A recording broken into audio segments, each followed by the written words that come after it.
बिस्मिल्लाहिर्रहमानिर्रहीम। अस्सलामु अलैकुम वरहमतुल्लाहि वबरकातुहू। मैं मुफ्ती हकीम ख्वाजा मोहम्मद सुहेब अर्रहमान रूहानी इलाजगाह एंड इजामत सेंटर से आपकी खिदमत अक़दसा में एक अनमोल वजीफ़ा लेकर हाजिर हुआ हूँ।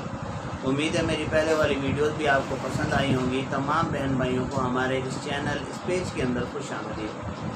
अर्रहमान रूहानी इलाजगाह में अल्लाह की मखलूक की खिदमत की नीयत से वज़ाइफ दम और तावीज़ात दिए जाते हैं। अगर आप भी किसी रूहानी मसले का शिकार हैं और रहनुमाई के तरफदार हैं तो वीडियो स्क्रीन के ऊपर आपको हमारा नंबर नज़र आ रहा होगा। फ़ोन पर भी रहनुमाई ले सकते हैं। जादू, जिन्नात, नज़र बद, शैतानी असरात, मियाँ बीवी के दरमियान लड़ाई, घरेलू लड़ाई झगड़े, कारोबारी मसाइल, जायदाद के मसाइल, इसके अलावा शुगर, यरकान, कैंसर, बे औलादी, बेख्वाबी, टेंशन, डिप्रेशन, बवासीर जैसे अमराज के लिए भी वज़ाइफ दम और तावीज़ात दिए जाते हैं।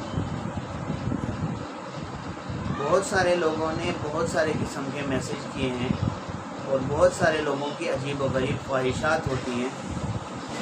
अल्लाह रब्बुल इज़्ज़त, उनका एक अजीब सा सवाल था। सबसे पहले मैं आपको उनके सवालों का जवाब दूंगा, फिर आगे बात करेंगे।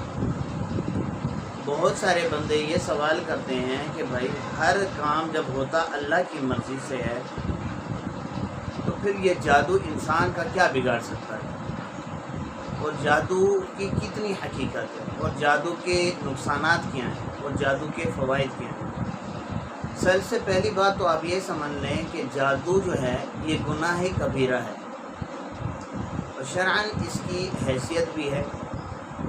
इतना एतक़ाद आप ज़रूर रखें कि आप अलैहिस्सलातु वस्सलाम मशहूर हुए, जादू उन पर हुआ। अल्लाह रब्बुल इज़्ज़त ने कुरान पाक की आखिरी 2 सूरतों में उसका तोड़ भी बता दिया। अब मुख्तलिफ़ किस्म के जादू की कैटेगरीज़ मुख्तलिफ़ होती हैं, अब उसका इलाज का तरीक़ाकार भी अलग होता है। अब इस रहा ये सवाल कि अल्लाह रब्बुल इज़्ज़त चाहेगा तो असर करेगा या नहीं। तो इसके लिए एक मिसाल से बात समझ लें कि देखें, अल्लाह रब्बुल इज़्ज़त एक बंदे के ऊपर खुश हैं और अल्लाह रब्बुल इज़्ज़त एक बंदे के ऊपर नाराज़ हैं। अब अल्लाह जिस बंदे से खुश हैं चाहते हैं कि उसको थोड़ी सी आजमाइश में मुब्तला फरमाएं, तो अल्लाह रब्बुल इज़्ज़त दूसरे बंदे से जिससे नाराज़ हैं तो उसको चाहते हैं कि वो और सरकशी और गुमराही इख्तियार करे ताकि उसके ऊपर अपनी पकड़ करें। अल्लाह रब्बुल इज़्ज़त की तरफ से उसके दिल में हसद उभरता है, बुग़्ज़ उभरता है, अदावत उभरती है, कीना और ये चीज़ें होती हैं। वो अपने इसके ऊपर दूसरे बंदे के ऊपर जादू करवा देता है। तो अल्लाह की तरफ से इसके ऊपर समझें अज़ाब, और दूसरे के ऊपर इजाज़त से उसके दर्जात की बुलंदी का सबब जो बन रहा है और आजमाइश में इस जादू की वजह से जो मुब्तला हो रहा है, अल्लाह इसके दर्जात बुलंद फरमा रहे हैं और इसके ऊपर अपना ग़ज़ब फरमा रहे हैं। तो ये बात यहाँ तक समझ में आ गई। और मुख्तलिफ़ जादुओं की मुख्तलिफ़ कैटेगरीज़ होती हैं और मुख्तलिफ़ मराहिल होते हैं और उनके इलाज का तरीक़ाकार भी मुख्तलिफ होता है। आज जो मैं आप हज़रात के सामने वजीफ़ा लेकर हाजिर हुआ हूँ, उस वजीफ़े का मकसद ये है कि आप जब थक जाएं और आप ये समझें कि हमारे ऊपर जो जादू हुआ पड़ा है ये ख़त्म होने का नाम नहीं ले रहा, और इसके ऊपर मैं आपको एक हदीस मुबारक भी सुनाऊंगा, बल्कि एक बुज़ुर्ग का नहीं, एक सहाबी रज़ी अल्लाह तआला अन्हु का वाक़या भी सुनाऊंगा और उसकी वज़ाहत भी पेश करूंगा। हालांकि आप अलैहिस्सलातु वस्सलाम और सहाबा कराम रिज़वानुल्लाहि तआला अलैहिम अजमाइन के फ़रामीन बहुत ज़्यादा है। इससे मुंसलिक और बात समझने के लिए बहुत ही अच्छी शरीयत के अंदर इसका इलाज भी है।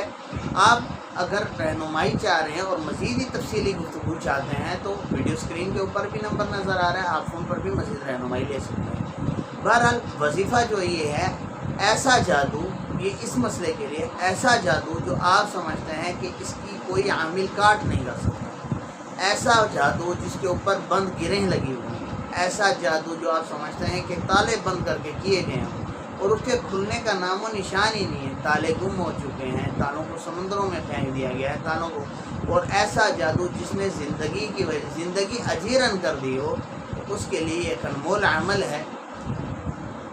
अमल बताने से पहले मैं तमाम दोस्तों से ये इल्तिमास करूँगा कि हमारे इस चैनल को सब्सक्राइब कर लें, बेल आइकन को दबा दें, अपने कमेंट में अपनी राय से आगाह ज़रूर फरमाएँ और इजाज़त के लिए जज़ाकल्लाह लिख लें बस। وظیفہ یہ ہے کہ پہلے واقعہ سناتا ہوں. حضرت کعکع رضی اللہ تعالیٰ عنہ فرماتے ہیں کہ مجھے کعب احبار رضی اللہ تعالیٰ نے یہ دعا سکھلائی اور فرمایا کہ اگر مجھے رسول خدا صلی اللہ علیہ وسلم نے یہ دعا سکھلائی نہ ہوتی تو یہود جادو کے زور پر مجھے گدھا بنا دیتے. ایک روایت میں کتے کے لفظ بناتے. اب اس کا کیا مطلب ہے کہ آیا انسان کی جنس جادو کے ذریعے چینج ہو جاتی ہے؟ نہیں. مطلب کیا ہے کہ ایسا مجھے بنا دیتے کہ میں غصے کی وجہ سے لوگوں کے ساتھ بدتمیزی پیش کرتا، لوگوں کے ساتھ بدتمیزیوں میں آ جاتا، بد اخلاقی کا مظاہرہ فرمایا. تو اب اس بات سے یہ ثابت ہو سکتا ہے کہ جادو کی وجہ سے انسان بد اخلاق بھی ہو سکتا ہے، جادو کی وجہ سے گھر میں لڑائی جھگڑا بھی ہو سکتا ہے، جادو کی وجہ سے آپس میں دشمنیاں اور بغض و عداوت بھی پیدا ہو سکتی ہیں. تو آج یہ دعا میں آپ کے لیے خدمت اقدسہ میں پیش کرنے لگا ہوں. اگر کوئی شخص یہ سمجھتا ہے کہ مجھ کے اوپر ایسا جادو ہے جو ختم ہو ہی نہیں سکتا، اس کو کوئی ختم کر ہی نہیں سکتا، یا کوئی ایسا وظیفہ اس کے لیے نہیں ہے کہ اس سے میری جان چھوٹ جائے، تو یہ ایسا وظیفہ ہے. دعا آپ سن لیں، آپ کو ویڈیو اسکرین کے اوپر بھی نظر آئے گی انشاءاللہ. آپ پڑھیں، طریقہ کار بھی بتا دیتا ہوں. دعا یہ ہے: اعوذ بکلمات اللہ التامات من شر عقابہ وغضبہ واعوذ بک من ہمزات الشیاطین واعوذ بک رب ان یحضرون. اور ایک دعا اس کے ساتھ اور بھی اضافہ ہے: اعوذ بوجہ اللہ العظیم لیس شیء اعظم منہ وبکلمات اللہ التامات التی لا یجاوزہن بر ولا فاجر وبالسماء اللہ الحسنى كلها ما علمت منه وما لم أعلم من شر ما خلق برأ وذرأ. دعا دوبارہ سماعت فرما لیں تاکہ تلفظ کی کمی اور ادائیگی درست ہو. اعوذ بوجہ اللہ العظیم لیس شیء اعظم منہ وبکلمات اللہ التامات التی لا یجاوزہن بر ولا فاجر وبالسماء اللہ الحسنى كلها ما علمت منه وما لم اعلم من شر ما خلق برأ وذرأ. اگر کوئی شخص اس طرح جادو میں پھنسا ہوا ہو کہ اس کو کوئی زندگی کے آگے بڑھنے کی صورتحال سمجھ میں نہ آئے تو اس کو چاہیے یہ دعا 125 مرتبہ پڑھے. دن میں بھی پڑھے، رات میں بھی پڑھے، چلتے پھرتے پڑھے، اٹھتے بیٹھتے پڑھے، بات کرتے ہوئے بھی پڑھ سکتا ہے، بغیر بات کرتے ہوئے بھی پڑھ سکتے ہیں. اپنی ایک ترتیب بنائیں، اس ترتیب سے کثرت سے پڑھیں. انشاءاللہ ثم انشاءاللہ جیسا بھی وہ جادو ہوا چند دن، چند ہفتوں، چند مہینوں میں اس کا رزلٹ آپ کو نظر آنا شروع ہو جائے گا. اللہ پاک ہم سب کا حامی و ناصر ہو اور دنیا جہاں کی خوشیاں خیر و عافیت سے عطا فرمائیں. والسلام علیکم ورحمۃ اللہ وبرکاتہ.